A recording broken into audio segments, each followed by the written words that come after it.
actually, because yesterday when I was with you, you actually answered all questions. Bye. That's terrible. That was a good one.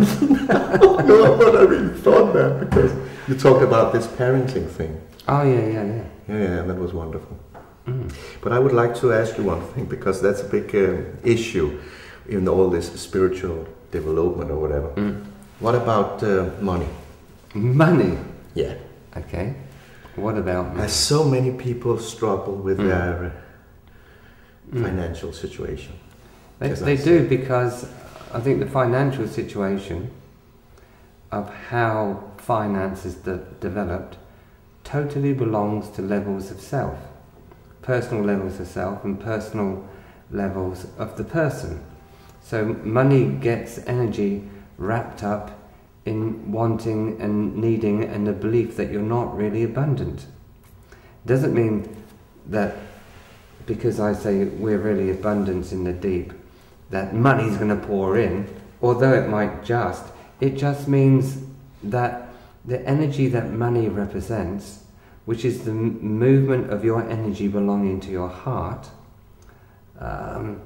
is what's really there, it's what's really freeing. And so we use the money, the energy of money for ourselves, rather than be real enough to give money to what serves your heart.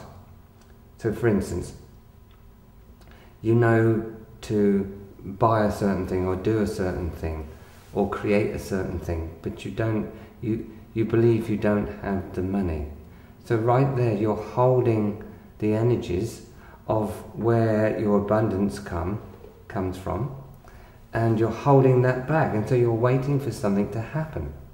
But where I come from, if you respond to your knowing, and you keep responding to your knowing from your heart, then finance starts to be let loose, and it starts to move differently, and things start to happen, and coincidences happen that supply you with what you need. And the more you believe in your heart, the more those possibilities open. But more than just money and finance, what opens is your abundance to know a greater level of purity and belonging to your heart. And so then your relatedness is the abundance that you love.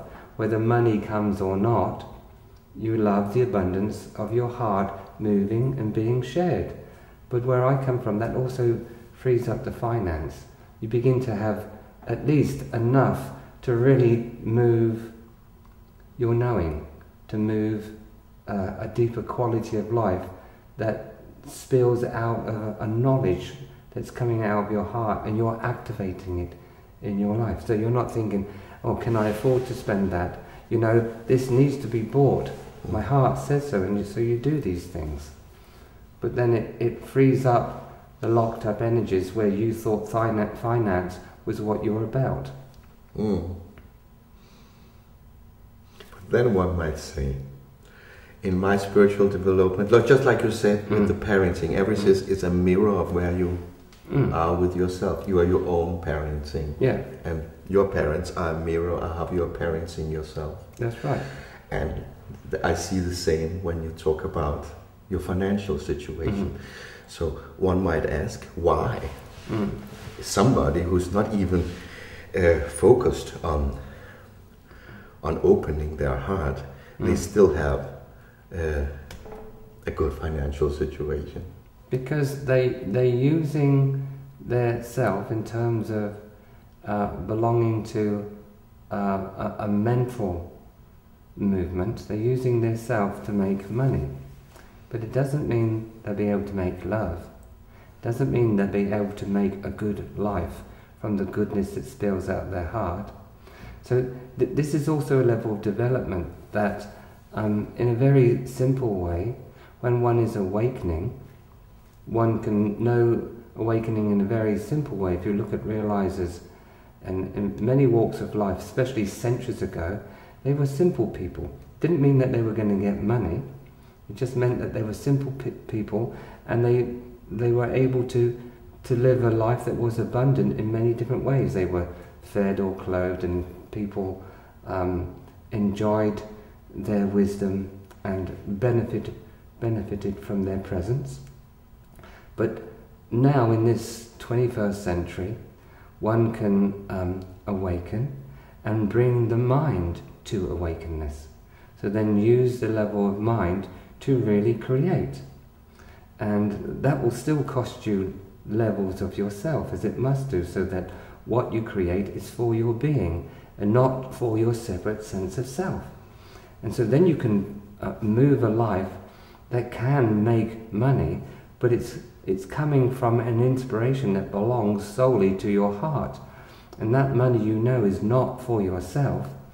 It's for the abundance of what needs doing, what needs saying, what needs creating, what needs moving. Yes. So then you can use your mind to create money from an inspiration that solely comes from your heart. That's pretty good. It is. To be able to do that, align your mind with your heart. Yeah. And if that makes money, there's nothing wrong in that, because now there's a different kind of abundance that's taking place, and it's not fueled by ego. It's fueled by a vision, a sincere vision that's coming out from the spring of your heart. Mm. There are people on this planet that are quite wealthy and that do live that kind of life. Yeah. Although they might not say so, they're known to give to real causes. Yeah.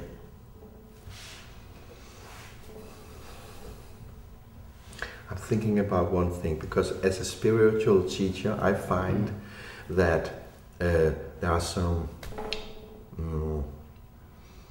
what can you say, obstacles. I don't have the right word, but there's sex, there's money, and there's power that can actually drag you their way.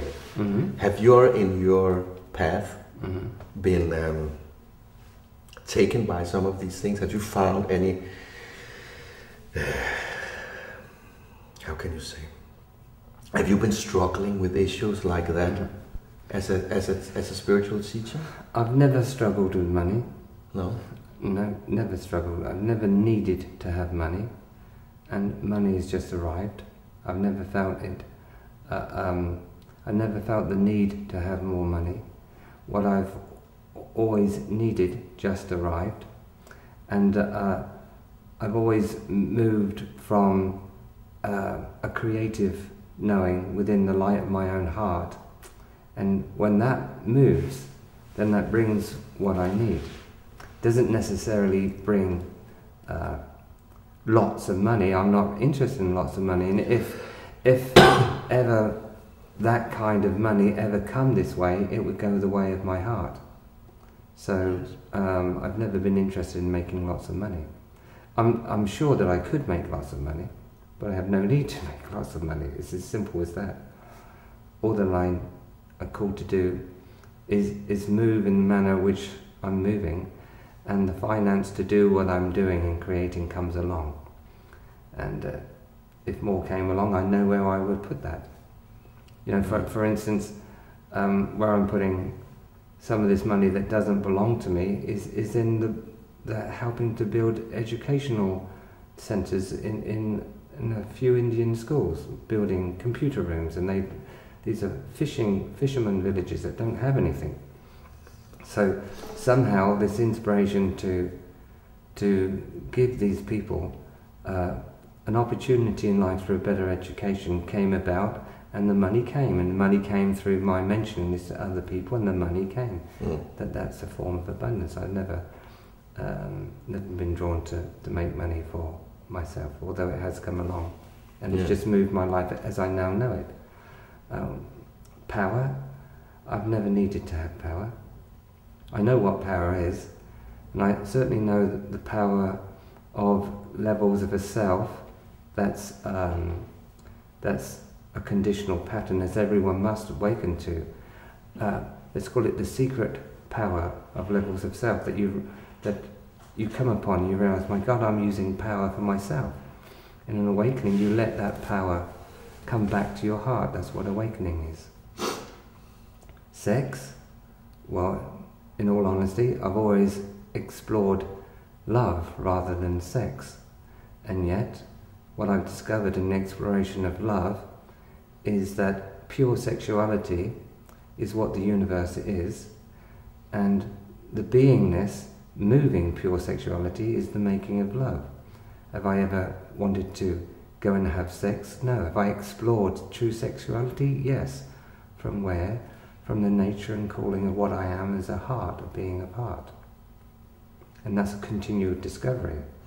Right there one will discover levels that were sexual out of the misunderstanding of not knowing yourself as yet, and then levels of sexuality that are purely moved by one's being. This is what clearly took place with this one in realization. That when I realized my being and also transcended my being, realizing the absolute pure awareness, but in realizing my being, I realized my being moves the universe, which is pure sexuality.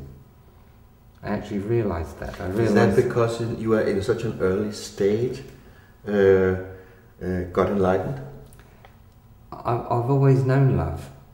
I've always known more, though I couldn't explain what I knew at a very early age. I had a love of God, and a love of whatever that was. I was later to find what that is as awareness, as knowing it, and that actually awareness and pure being is actually moving the universe, and the universe is a movement of profound energy, which is sexuality.